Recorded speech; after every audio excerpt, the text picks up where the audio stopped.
Crestwood Manor stood tall, proud. A grand old house overlooking Doha's skyline. Ahmed and his family just moved in, excited for a fresh start. They were unaware of the darkness lurking within. The first few days were uneventful as the family settled in, unpacking boxes and arranging furniture. Laughter echoed through the halls, a sense of normalcy. Blissfully unaware, Ahmed, a writer, set up his study in a large room on the top floor, overlooking the sprawling city. He felt inspired and the words flowed easily, for now Crestwood Manor felt like home. As days turned into nights, a change crept in. Subtle at first, easy to dismiss. Whispers in the dead of night, footsteps creaking on the wooden floor. Ahmed's wife, Fatima, noticed it first, a cold draft in the middle of the living room. The temperature would drop suddenly, sending shivers down her spine. Their son, Omar, a playful 8-year-old, began seeing things. A fleeting shadow, disappearing around a corner. He brushed it off as a child's overactive imagination. Ahmed, initially skeptical, started to feel uneasy. A presence watching, waiting. He couldn't shake off the feeling. Something was wrong, terribly wrong. The occurrences grew bolder, more frequent. Lights flickered, doors slammed shut, unseen hands tugged at curtains. Crestwood Manor was coming alive. One evening during dinner, the lights went out, plunging the house into darkness. Omar screamed, pointing at a dark corner where a shadowy figure seemed to vanish. Fatima, terrified, clung to Ahmed. He tried to rationalize an electrical fault, a logical explanation, but deep down, fear gnawed at his composure. The cold spots intensified, centering on specific objects. An antique mirror in the hallway, a grandfather clock in the study, each object radiating an unnatural chill. One night, Ahmed woke with a start. A cold sweat clinging to his skin. He felt a presence in the room. He turned to face Fatima, but she wasn't there. He heard a soft sob coming from the hallway. He stepped out of bed. The floorboards creaked under his weight. He followed the sound, his heart pounding in his chest. At the end of the hallway, he saw her, a woman dressed in a flowing white gown, her back to him. She was gliding towards Omar's room. He called out, but she didn't turn. As he reached the spot, the woman vanished. He stood there, frozen in fear, the air thick with dread.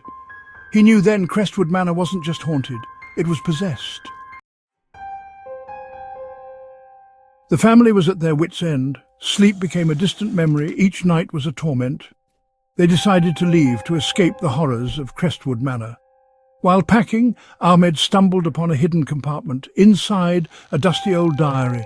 He opened it and his blood ran cold. The words belonged to a former resident. The diary spoke of a tragedy, a woman, betrayed by her lover, driven to madness. She had taken her own life within the walls of Crestwood Manor, her spirit forever trapped. Ahmed realized with a shudder that the lady in white was real, her sorrow, her rage, palpable. He had to do something before she claimed his family too. Panic surged through Ahmed. He had to protect his family, but how? The haunting intensified. Objects moved on their own, threatening their very existence. One evening, while attempting to flee, the front door slammed shut. Locked tight, they were trapped. Prisoners in their own home at the mercy of a vengeful spirit. Omar screamed, pointing at the staircase. The lady in white stood there, her face now clear, eyes blazing with fury. She was coming for them. There was no escape. Fear propelled them. They raced through the house looking for a way out, but every door, every window remained firmly shut. They were trapped with no escape. Desperate, Ahmed remembered the diary.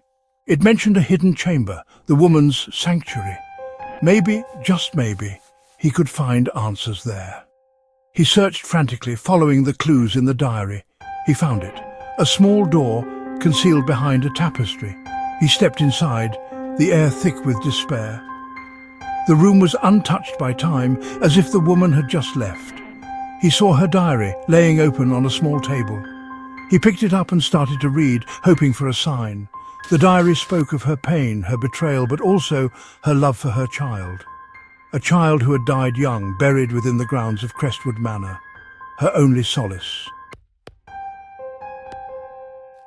A chill ran down Ahmed's spine. He understood.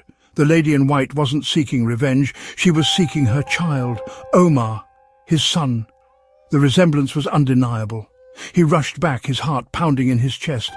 He had to tell Fatima. They had to protect Omar. The spirit wasn't evil, just a grieving mother yearning for her child. He burst into the room where they had left Omar, but it was empty. Only Fatima remained, her eyes wide with terror. "She took him," she whispered. "She took our son." Ahmed's blood ran cold. He raced outside to the gardens where the woman's child was buried. He could feel her presence, stronger than ever, guarding her child. He saw them, Omar standing by a small grave. The lady in white beside him, her hand resting on his shoulder, protecting him, keeping him close. He called out to his son, but Omar didn't respond. He was gone, lost to the spirit world, bound to the lady in white, forever trapped within the walls of Crestwood Manor.